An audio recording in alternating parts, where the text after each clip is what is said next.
I was not there.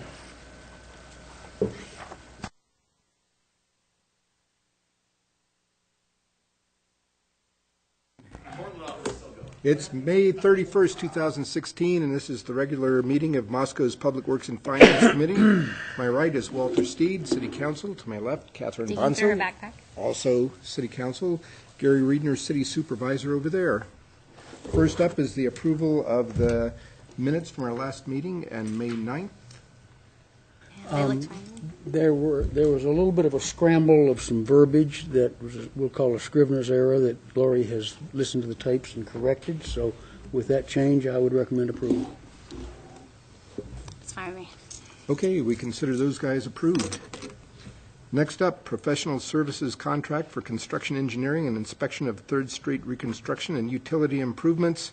In this case, we're being entertained, not by Scott Bontrager at all, but Kevin Lilly instead, who will wax sesquipedalianly eloquent. Told you I'd do it. Good one. Wax on. I'm waxing. The 16th of May, just recently, the council awarded a contract to ML Albright and Sons for the reconstruction of 3rd Street, just from Hayes to Monroe. It included replacement of the underlying water lines, a storm pavement replacement, I think about 10 pedestrian ramps and various other items. Rita Cell Engineering did the design on that for us, and we're hoping to hire them to provide the construction engineering and inspection. So what you have is an agreement with Rita Cell Engineering in the amount of $88,895.20 for that work.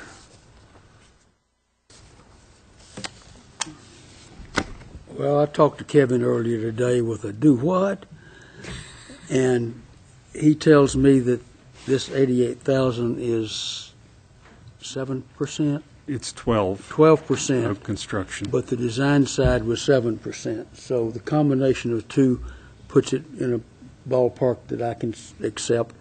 And then the other thing about this one is it's a time and materials. So if they don't drive 6,880 miles inspecting this from Lewiston, we won't pay for it. And the hours have been... Isn't that something like 200 trips? It's 90-some trips, I believe. 200 trips for your 6,000. Yeah. Anyway, it's a T&M, so we will pay for what they do and not for what they set the estimate up for. So with that, I'm okay with it. Yeah, Kevin, I felt like it was really okay, too, because there was a lot of check-ins for the amount of layers that have to be done. And so I thought from a transparency point of view, it allows people to question what's going on in the process and make sure that it's done the way you want it to be done. Yes. So I thought that was good.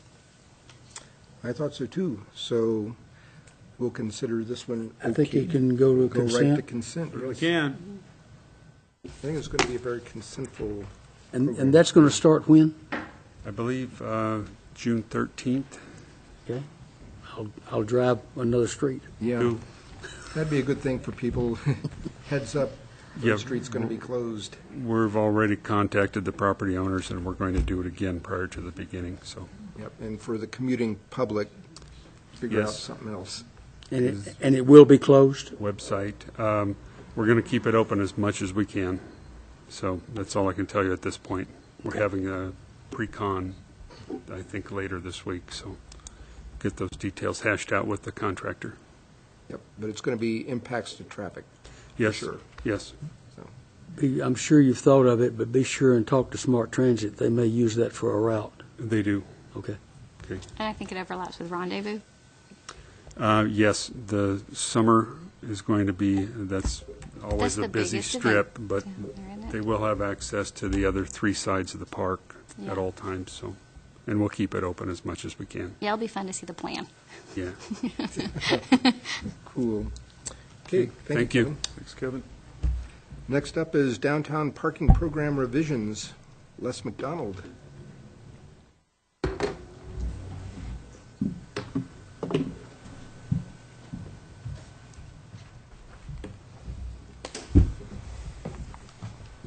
Good afternoon. Well, it's been a little while since we've talked about revisions to the parking scheme in the downtown area. The last time we really visited this issue... Why are you looking at me? I'm looking at all of you. The last time we visited this issue as it pertains to overnight parking was about, I think, 2009, so it's been a few years. At that time, we did establish some areas where it was acceptable to park overnight, and that was done primarily to address the needs of downtown residents, those that live in the apartments in those second and third story buildings, and also for patrons of some of the night establishments that might not be in a condition to drive. We wanted to make sure they had a place they could safely leave a vehicle and use other means to get home. So as part of that program. The request before us today is a little bit different. It still has to do with residents, but it's right on the edge of the parking enforcement area, so we'll walk you through this a little bit. This is located on 6th Street. It's the south side of the block here on 6th between Washington and Jefferson. And there's a series of residences in here. Three of the 5 buildings are residential in nature. This one's a church, and this was an attorney's office here. So the parking we're talking about consists of about 9 stalls in this area.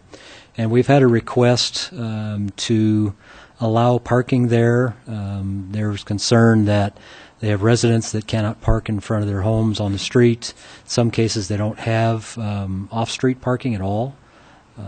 I think this one might not as well. And so it's a bit of a challenge for where to put vehicles overnight.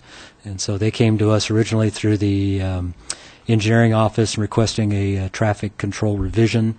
That committee looked at that and determined that we could not recommend that type of a change to remove this from the parking enforcement area, but that we could support a recommendation to this body to consider modifying the regulations to allow overnight parking in this area.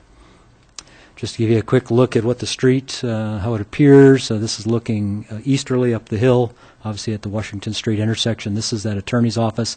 They have a parking lot to the south, and their front entrance is on Washington Street itself, as is the parking lot entrance.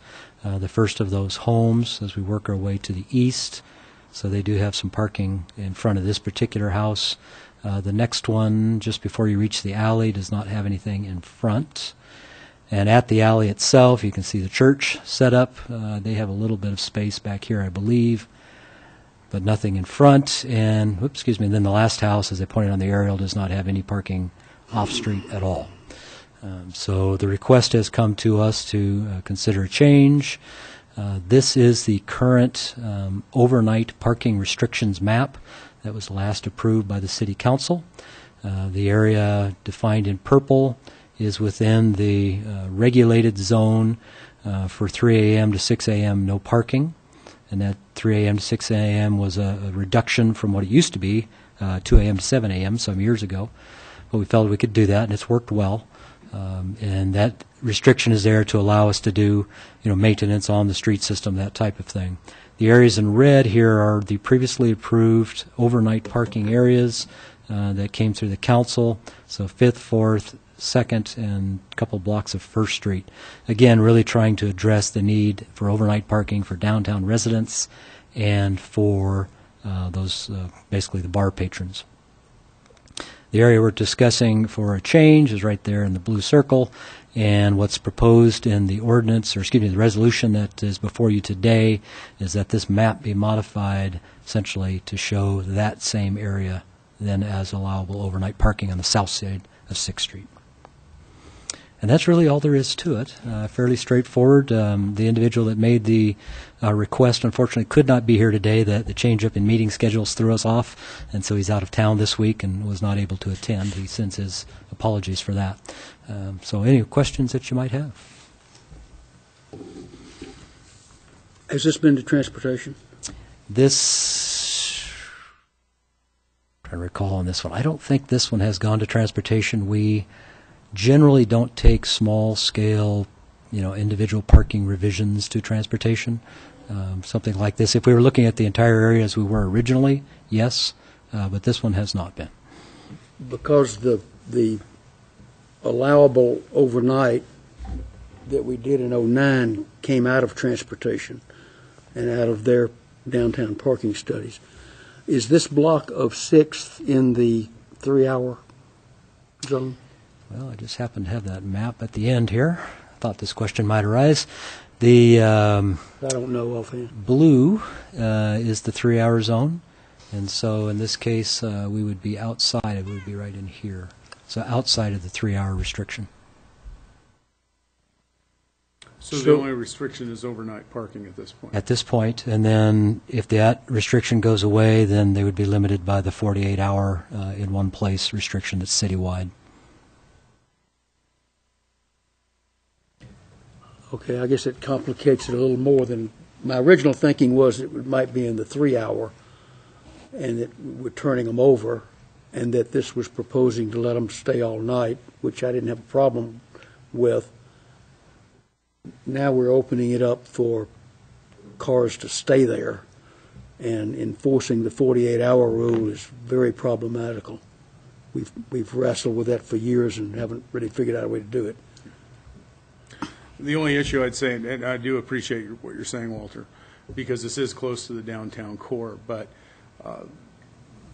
the overnight parking restriction is intended to facilitate the street maintenance issues and not necessarily to turn cars over. So I don't really know that that was the intent when it started. I think you're those right. cars should move out Overnight, yeah. So I'm not really sure that it's addressing the issue or that this complicates the issue. And in this location, our thought is that it's probably not seeing a lot of pressure from the commercial business core. I mean, just because it's out on the outer edge, it's maybe a few folks that are parking and walking in, employees perhaps, but with the residential nature along that block frontage, the thought is that it probably has a little more demand from that perspective.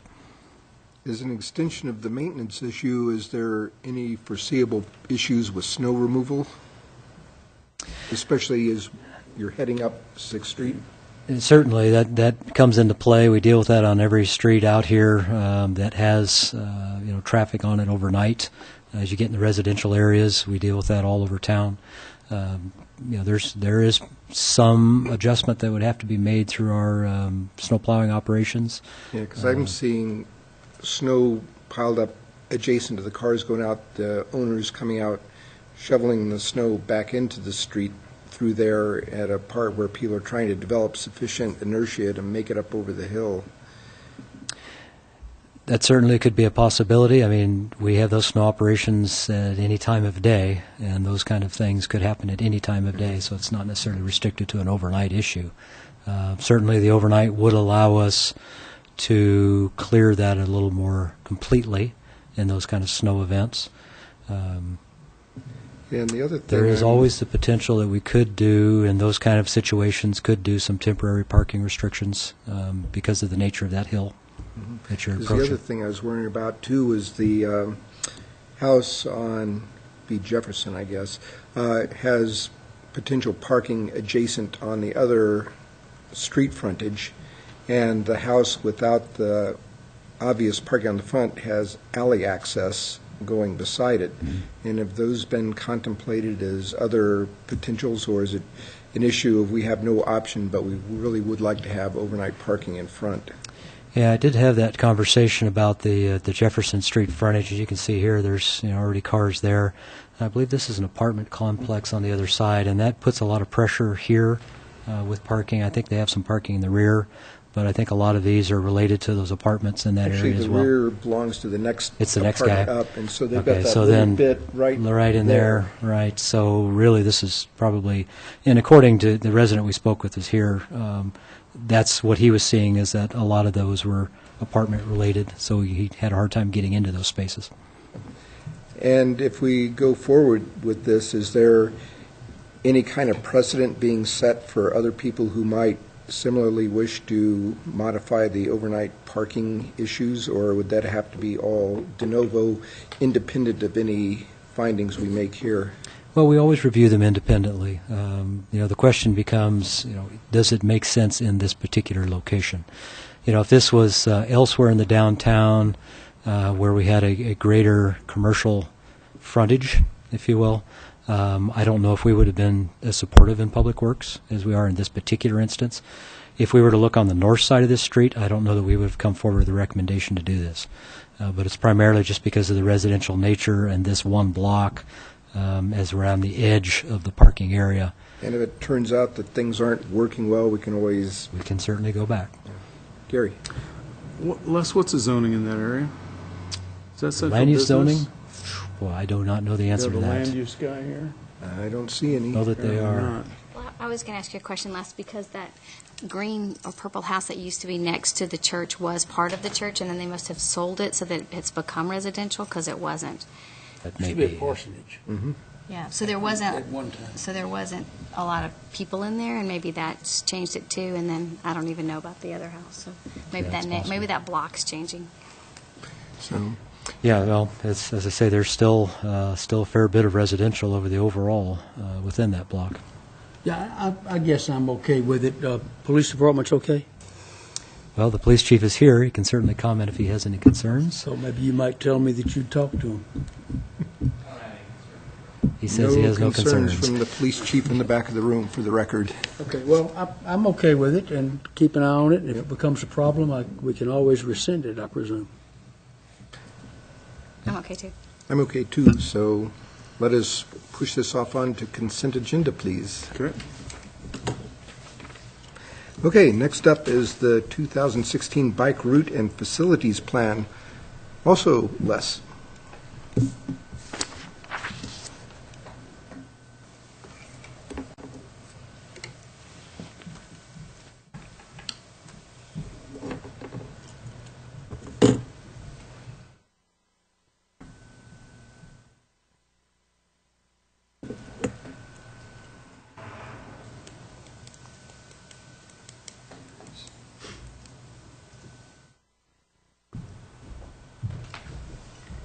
Get the right PowerPoint.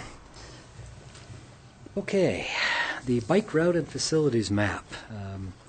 This is really a culmination of about a year to a year and a half's worth of work from the Transportation Commission and the engineering staff, Public Works staff. So I'm going to give you a little bit of some background as to what this is about before we actually get to the map and really what's in it. The intent, though, is at the end of the day, is hopefully to, with your concurrence, move on to council with the idea that the city would adopt this map as its designation of bicycle routes and the anticipated facilities that would be installed upon those routes. Okay, so that's what we'll come back to as we work our way through this. If we go back to our transportation plan, the Moscow on the Move multimodal transportation plan, there's a quote at the beginning of the section pertaining to active transportation, and it just talks about the fact that the city has the ingredients to become a great walking and bicycling community. It has walkable and bikeable distances, which they consider to be within 1.75 miles from anywhere in the city to downtown Moscow or to the U of I. And it has a well-used trail system and an active bicycle advocacy community. So they set the stage within the plan to say, you know, you've got a good start. You're on your way. You could become a great biking and walking community. We're doing well. We have a lot of folks that bike and walk already. We have very high mode share in those two areas, but we can certainly get better, and there's some benefits certainly that go along with that. So the plan goes on to talk about some core actions for creating that, walkable, bikeable city. One of them is that we should strive to maintain the commute mode share for walking and biking of over 25%. And Bill helped me track down some of the census information. I see 2009 to 2013, that should be 2009, from the American Community Survey, which is something that's done by the Census Bureau, where they look at the 5-year period to determine generally what kind of census information you have as you work your way through. Now, it shows from that last survey that the walking to work mode is over 18%. And the biking to work mode is about 4.6%. So total, roughly just under 23%. So we're pretty close to that 25% threshold that the transportation plan says that we should strive for to be a good walking and biking community. The second part in that section, it says that cities should work to increase the number of non-commute trips. So we have, a fair percentage. 4.6 is a pretty good percentage for commuting to work by bicycle, but they see that there is room to advance our non-commuting use of the system. So that's part of what this effort is intended to address, is how do we get our mode share for these two modes above 25% and hopefully well beyond 25%, but also then to make the system more attractive for people that are just want to recreate, whether it's taking the kids out for an evening ride or you just want to ride your way over to the pool or whatever it may be.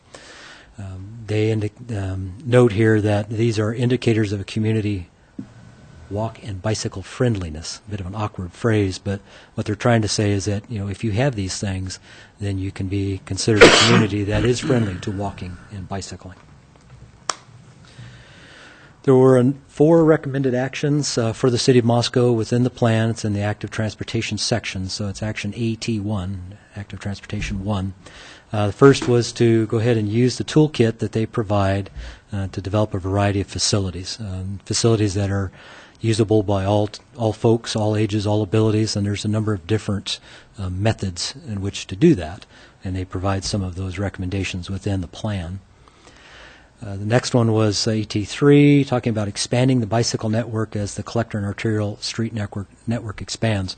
Well, about 2 years ago now, we adopted new street standards that include bike lanes on all arterials and collectors. So any future extensions of the street system through development will certainly meet this goal of expanding the network. AT4, develop a branded and coordinated active transportation education, encouragement, and public awareness campaign with community partners. Now, this is something that we're really just getting started on at Transportation Commission. We've been working on developing what the plan looks like, what the facilities look like, what wayfinding, all those pieces, all the mechanics and the infrastructure. The next step, and we just started in the last meeting, is talking about things like a campaign for the region or the community as a bicycling destination, and doing that in conjunction with folks like the Chamber of Commerce from City of Moscow, but also in Pullman, and working with the counties and working with the bike advocacy groups and Pullman Civic Trust, folks like that are looking regionally at biking as a tourism campaign, but also then more on our level, what can we do within the community to help educate folks about what the system is going to be, what it looks like, how do you use it, what to watch out for if you're a driver, or if you're a biker, or if you're a pedestrian. So that's the public awareness campaign that we'll need to launch. So that's yet in the future. And then the fourth item was AT5, which is to produce a bicycle wayfinding signage plan. We've actually done this now, working with transportation, identified all of the destinations that we thought were appropriate for the bike network, that places that folks might want to go. We've worked out, based upon the bike plan that you'll see today, where the signage will be placed, which destinations will be noted on each sign, which direction you have to turn, all of that. There's a lot of detail there, but it's something that we are ready to launch going into summer and this fall, assuming that this is approved through the council. The plan does identify there are some challenges to doing all of these great things, starting with topography. Obviously, we have some portions of town that are a bit steeper than others, so for a bicycle or a pedestrian, those are a bit more challenging. That was taken into account on the plan, and so you will see in the plan that there's different difficulty levels, kind of an easy, medium, and high difficulty, if you will. The easy ones are generally where it's low volume, low speed, low, flat topography. The medium ones tend to be where you start getting into the hills. And then the difficulties are where you see high volume, high speed traffic, that type of thing. Highway crossings was the next item, next challenge identified. The picture on the right here represents the White Avenue and State Highway 8 crossing. So White Avenue here into Steiner going there. And this is where we're talking about the underpass. That'll use that existing bridge that's there. We're actually applying for grant funding tomorrow morning, I think, for this particular project. So hopefully that will come to fruition. But this just represents some of those kind of challenges we see in this particular intersection if you're a pedestrian in particular, but also a bicycle shooting across here. It's just got stop control on both sides, 3 lanes going east-west at, I think it's 35 miles an hour at this point. It's not the most comfortable crossing. And so things that we can do to improve those kind of considerations and make people more comfortable and safer in those types of crossings would be something to strive for. Indirect connections and sidewalk coverage. We have a lot of gaps on our sidewalk system. So, from the pedestrian perspective, that creates challenges. People try to walk from one point to another, get into a neighborhood, there's no sidewalk, they have to go in the street, maybe they can't get through to the next neighborhood, those types of indirect connection issues and sidewalk coverage problems. Trail connections, we have a fair number of good trail connections. There are other areas where we could make more trail connections or make them better. So those are challenges to face along the way. Access to downtown, we've made some strides in that with our new Greenway route that launches next week. So there's a good route there. We've made some improvements in the access through sidewalk improvements and ADA ramp improvements along some of those major routes, but still an area that could see some further improvement. And then commercial center access, once you get out of the downtown, you've got the malls on either end of town, some businesses on the north end, some on the south end. How do people access those? And it's not always the easiest, so challenges there. Pedestrian delay in the downtown and along highways. Obviously, if you're walking, you're waiting for a while to cross a roadway, or you're waiting for your signal. Some challenges to encouraging folks to use those types of modes of transportation. Bicyclist behavior. Now, this is kind of on the other side. So we do have bike riders out there that some people call them guerrilla riders or guerrilla bikers. They tend to go in a way that probably is not the most conducive to encouraging bike riding in the community. Either they are pushing the rules a bit on the traffic laws. Sometimes it's hard to tell where they're going and what they're going to do. And so as a driver, that's a bit harrowing for you. So it's important that in our public outreach aspects, we address bicycle behavior so that folks know what bicyclists should be doing if they're riding their bike. And if you're a vehicle driver, you should then have some certainty about how they should react. So we'll see how that works. Legibility and public awareness was also identified as a challenge. This really has to do with, again, making people aware that there are bikes in the system, that you may be sharing the road with a bicycle, or they may be crossing the road, those types of things.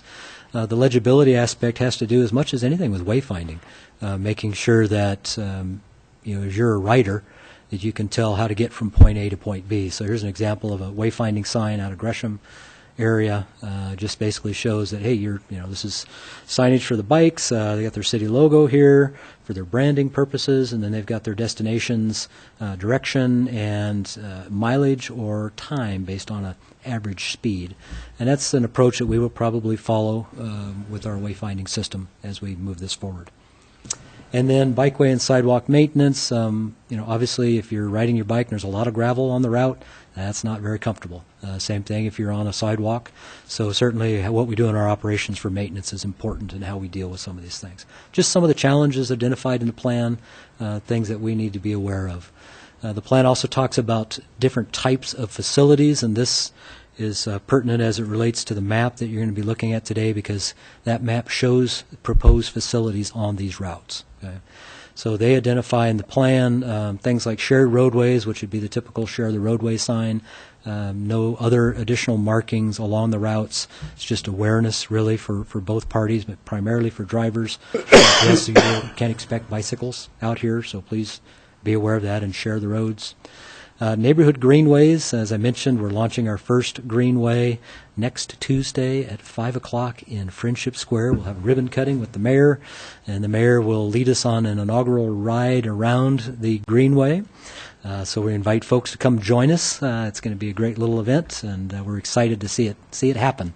But the concept of greenways, of course, is, as you've heard here before, is low-volume, low-speed, friendly routes that are inviting for families, inviting for people that maybe aren't as comfortable riding, in traffic, those types of things, places that you're going to want to go. And we hope to see this kind of activity right here. The whole family out for a ride, take the little kids with you. works great. So our first greenway next week. Sharrows, you've seen these downtown. You've seen them also on the greenways if you happen to be on that route recently. Just really indicating that, again, it's a shared road system, but it's a little more direct in that, yes, the bikes are going to be out here right out in the middle of the lane with you. So please be aware of that and pay attention.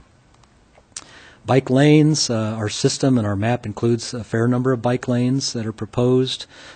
We have some within the system already today. But this will substantially expand that network, so we will see more bike lanes out throughout the community. Kind of a subset of bike lanes is a buffered bike lane. It still has the basic bike lane configuration, in this case next to the curb, but this little space here is the buffering. It ranges anywhere from 3 to 5 feet in width, sometimes as little as 2 if you're really squeezed, but 3 is the preference, up to 5. And it is primarily used in areas where you have a higher speed, higher volume roadway, and you have a bike lane. And so it gives you that little bit of a buffer between that higher speed vehicle and potentially a lower speed bicycle for the speed differential problem.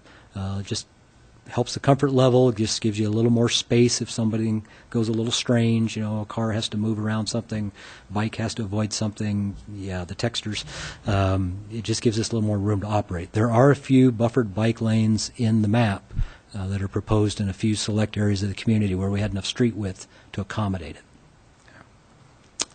And then cycle tracks, this is something that is not in the plan, or not in the map, I should say. It's identified in the plan as an alternative.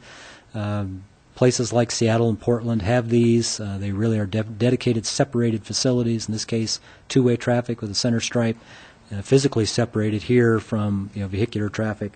Sometimes it's just a double stripe system here. Sometimes it's a series of little cones or icicles that are placed out in the roadway. Different things. This is probably a bit beyond where we will end up in Moscow, although I will tell you it was actually proposed in the plan in the couplet by the consultant. I'm not sure we'll ever see that happen. So. And then finally, the shared use path system. Obviously, we have shared use paths here in the city, Paradise Path, and then Latah Trail, Chipman Trail to either end. This particular picture shows a divided version. Ours are not divided, and I don't know if we ever will because we don't have that kind of width. But that's just one of a couple different types that you would see. Okay, so the plan says you have good facilities out there. You have good streets out there. The best way to start out is to do what they call a tiered bicycle network, essentially starting with what some would call the low-hanging fruit. What can you easily achieve, right? So they have a series of things here to consider. So using already well-suited to routes that are already well-suited to bicycle travel. Where do people ride today? Either it's the destination or it's the route that makes sense for them. So consider those for designated routes and the facilities that go with that. So we did that with transportation. Already well used by the bicyclists, again, for kind of the same reasons. Closing the gaps in the existing network. Our network is very sparse, and so there's a lot of gaps to close. We think we've done that with this new plan. Providing east-west and north-south connections, just like you would for vehicular travel. You got to make sure it works for people in all directions. And then they recommend developing more dedicated bike facilities, either it's bike lanes or buffered bike lanes that we just discussed a moment ago. And again, the plan does address that. So within the plan, they included this map. This is a little difficult to see on the screen, and I'm not going to spend much time on it, but this was a 20-year horizon projection for how the bike network could look. And in essence, what's in the lighter greens were kind of what they called neighborhood greenways, but we would call them just basic routes. The darker greens where you were sharing the road. The blue ones were where you would have bike lanes, and then these brown lines would be dedicated trails. Okay. So that was generally what was in the plan. There's a lot of overlap between this plan and what we ended up with, but we did modify it quite a bit, really in looking at the topography, the nature of the street, the condition of the roads, where there was parking, what the sight distance was like at intersections, all those kind of things. We did a lot of field work to assess which of these routes really made sense for different destinations and different corridors. So that resulted in a bike route map, and this is the base map. Essentially, all this is a slightly older version, but a base map for underlying what you're going to see today, which is the overall route and facilities map. So I show this because it's a little easier to pick out the different designations. So the green would be the easier routes, the more comfortable, gentler, lower volume, lower speed, more attractive, if you will, if you're not as comfortable riding in the street, those kind of routes. The blue routes would be the intermediates. They are generally blue because they have topography. And it's a little hard to see, but you can see some little hash marks here and here, here and there. Those represent steeper slopes. So most of those blue routes you're going to see have steeper slopes associated with them. And then there are what we call the black routes, or gray, and there's one here that runs along the Pullman Highway, and there's one down here going south on 95, a little bit over here on State Highway 8. Those are routes that really came about because there are certain riders in the community that have no problem getting out and riding along the highway. And so why not address those folks as well? And we wanted to get the full range from, the family riding on the Sunday to the person that's commuting and they're out there running down the side of the highway and they're okay with that. But we need to include them in the network. So the idea again here is that different levels of comfort, different levels of difficulty. So as a rider, pick the one that makes sense for you where you're most comfortable. So then building on that base map, we created what is before you today, which is the 2016 Bike Route and Facilities Plan. And I showed you the other one first simply because this, when you add the facilities, things like that black route we were looking at a minute ago, you can see a little bit of it, but it almost turns more pink cyan here because of the bike lane designation that's now overlaying that. So at this scale, it's a little hard to make out the underlying routes. So that's why I showed the other first. But this is the map that would be attached to the resolution that is in your packet. It includes the bike route designations, the blue, green, blue, and black. It includes the greenway. There's one greenway on the east part of the city. And then it includes the type of facilities that are proposed on these routes. So sharrows, bike lanes, buffered bike lanes. Okay. The intent here is that this becomes the framework for where we're going from this point forward. This is the 2016 plan. We have an additional long-range plan that looks at someday this road gets extended so we'd have a bike route there. Or we're able to make a connection over here where we couldn't before. So we have a companion plan to this, but that's more of a long-range planning document at this stage.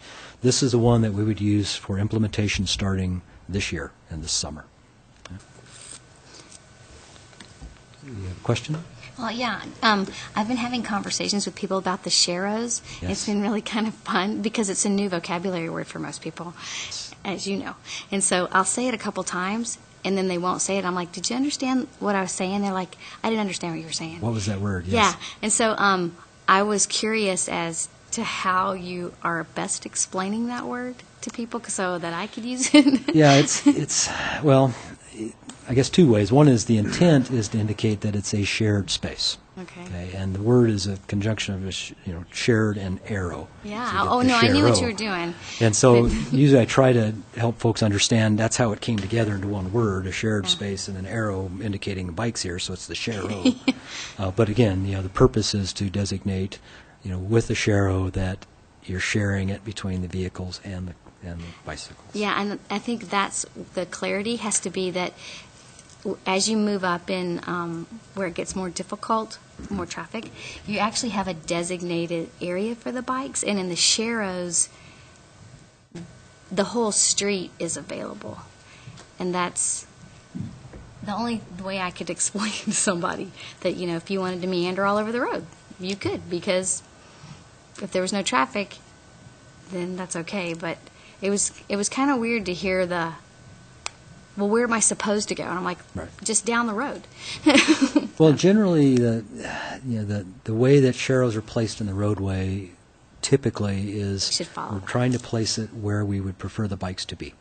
So, for instance, if you look at Main Street, the sharrows are pretty close to the center line of the roadway, and that was done on purpose because we were concerned about people backing out of the diagonal parking, not seeing the bicycle or not having the bicycle have enough time to avoid that vehicle that starts backing out. So by moving them to the center of the roadway, it gives them more space. Most of the time you'll see the sharrows either mid-lane or even slightly to the right, where there's not that particular concern. Well, I don't think I even knew that, and I ride bikes. That's good to know. So that'll be part of our Yes, education that's outreach helpful. program, those types of things. Now that, again, assuming this moves forward, we will then have a plan, and then we have to launch it. And so that will be part of the launching, is how we educate and inform folks about the system and what all this stuff means, Oh, yeah. right? It's good stuff. Just one last bit that came out of the transportation plan, some future enhancements and where we're going from this point forward. Obviously, education outreach we just touched on. That's going to be very critical in the overall program. Signage and wayfinding plan. You've previously seen the new Moscow Greenway sign.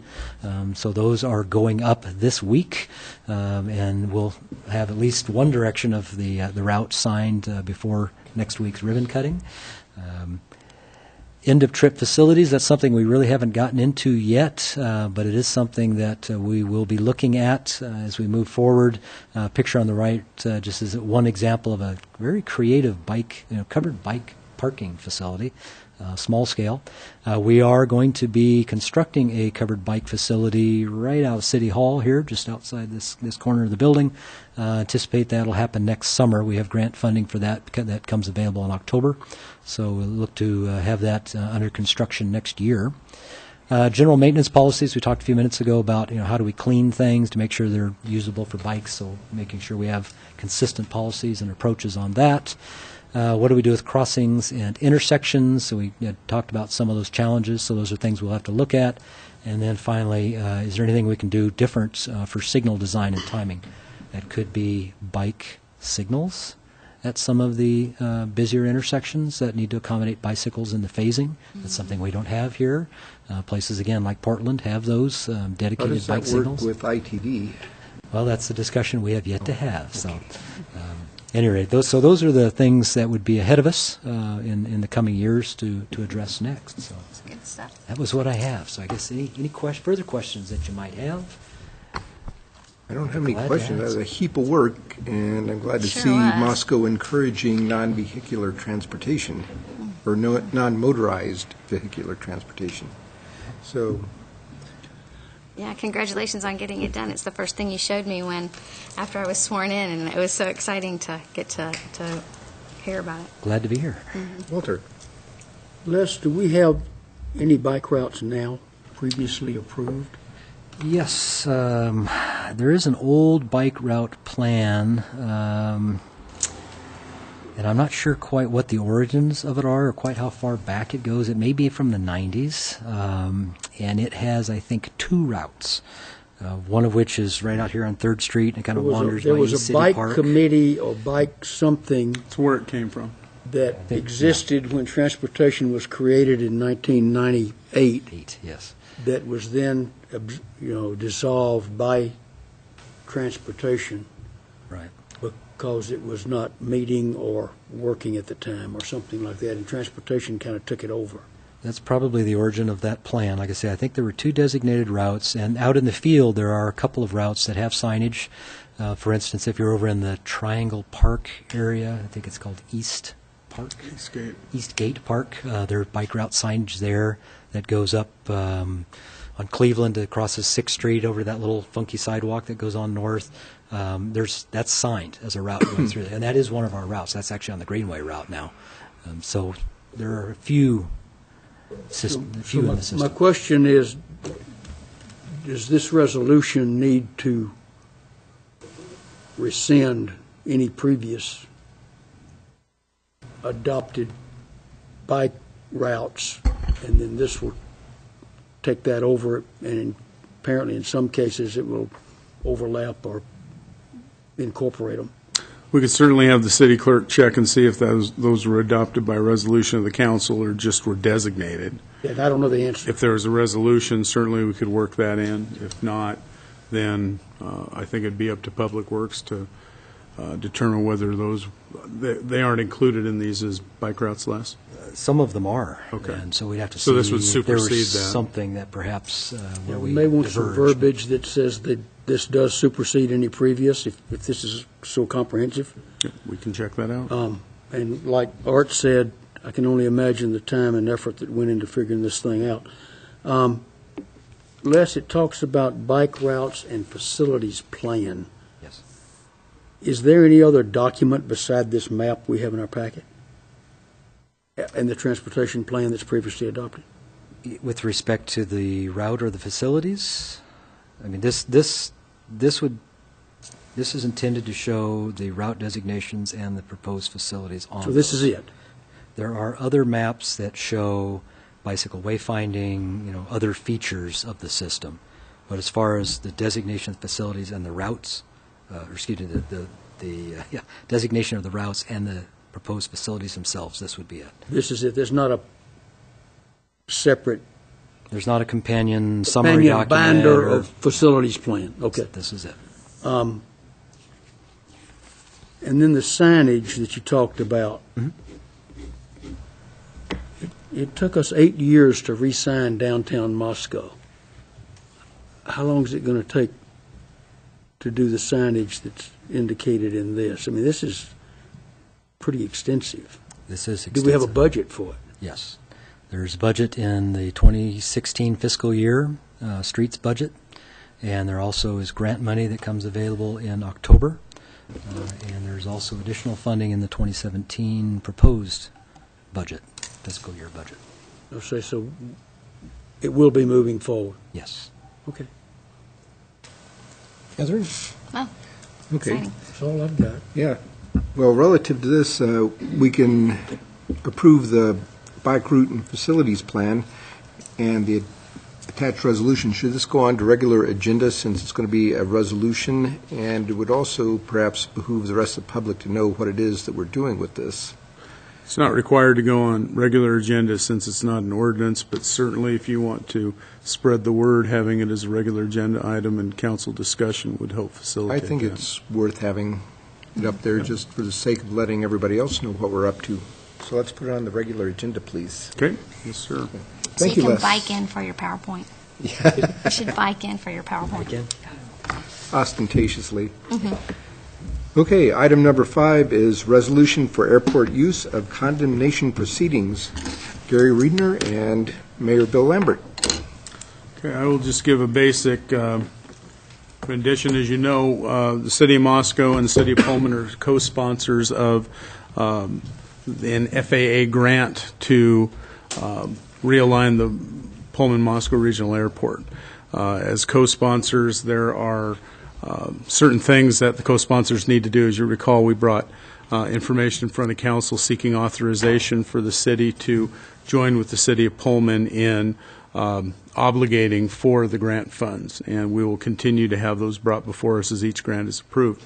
One of the things that is necessary in order for the FAA to approve those grants is that there is some property that is acquired or needs to be acquired in order to realign the runway of the airport. That property is privately held, and so there needs to be a way to acquire it, not only paying for it, but also if you have property owners who may be reluctant to part with their property, there is a process called condemnation or eminent domain by which governments may acquire private property pursuant to a legal process, which includes paying for that property according to law.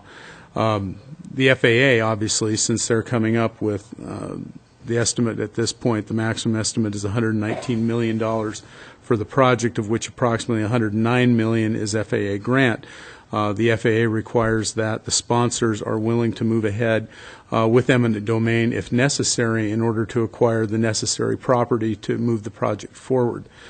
So the City of Moscow does not have eminent domain authority within the state of Washington, so the resolution that you have in your packet merely is one of the sponsors, the City of Moscow, saying that they would encourage and approve of the City of Pullman exercising eminent domain proceedings if necessary in order to acquire that property in order to move the project forward.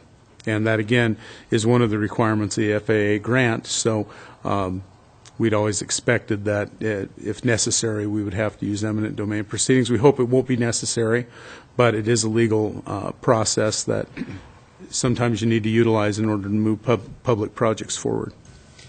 Just curiously, how long does it take for a contested eminent domain proceeding to work its way through?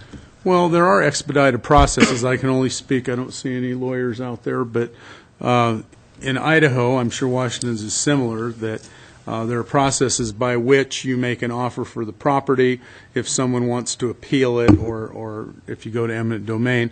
It doesn't, as long as you have the legal authority, you may take the property for public purposes. The compensation to be paid the private party is determined, and that may take a little longer. Oh, okay, gotcha. Sort of a two-phase proceeding.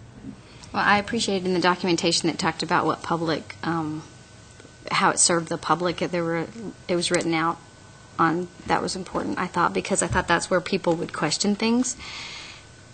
And I think that was in the resolution. I'm trying to remember where I read it. Mm-hmm. Yeah, one of the conditions to exercising eminent domain is that it's in the public's interest to do that. Yep. Well, I think, from my point of view, that having that as another tool in the toolbox to facilitate this process is something that it should be there. Hopefully won't have to be used, but it sure is nice to have it there in case. Better to have it and not need it than the other way around. Yep, I felt the same. I have done condemnation, and I guess I think we're going to sit in this council and let them handle it. I'm a little displeased with the way the packet's written.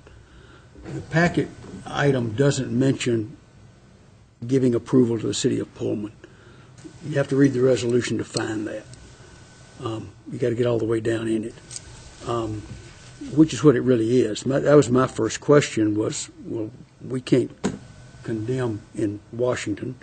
And my question was, can the airport itself condemn, which I didn't know the answer to.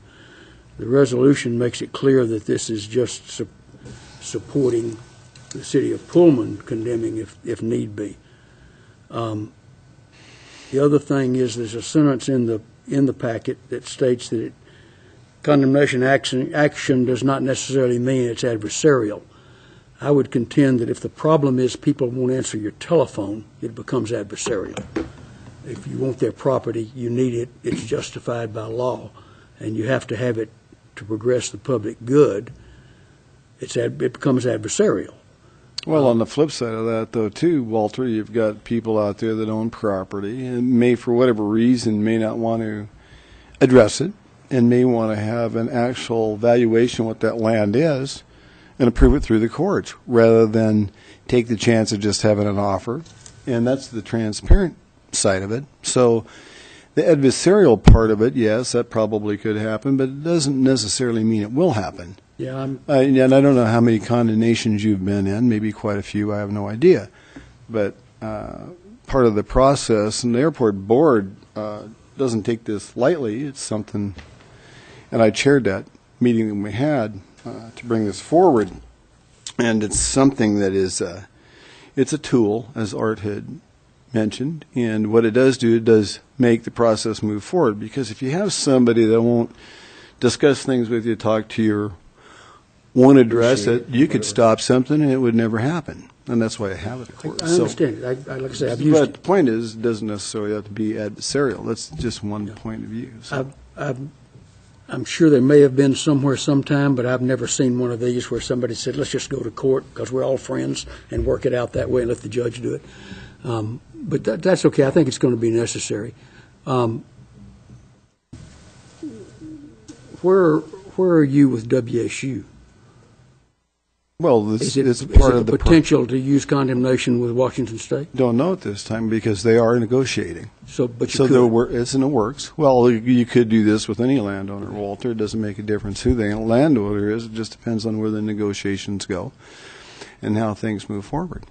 This authority, if I may, this authority would be the city of Moscow's approval, if you will, for the city of Pullman to exercise eminent domain against any or in conjunction with any landowner whether it be WSU or any of the other private landowners around the airport. And as you had pointed out, yes, it would be a process that would happen in Washington with Pullman.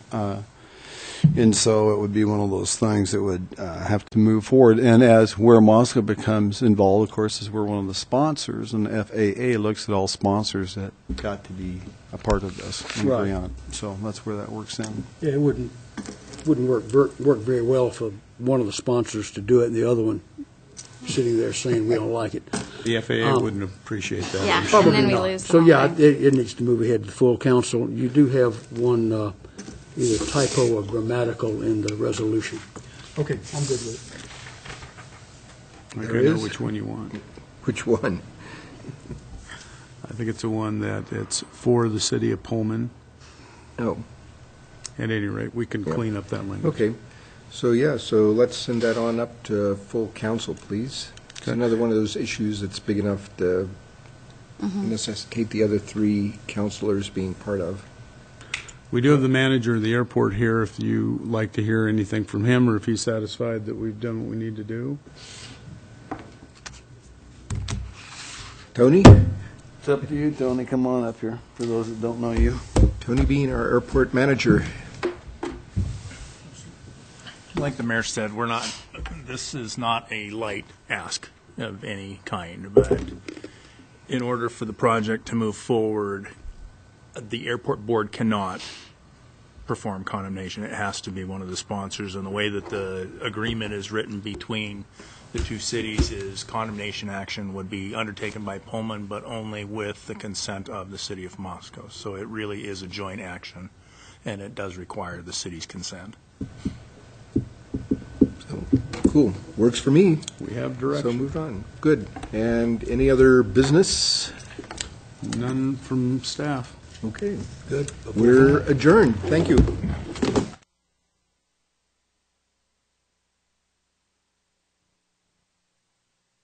Okay. Well, I can tell you that they've been working with the building official, and they'll most definitely meet all the ADA requirements that they have. Any other questions for staff?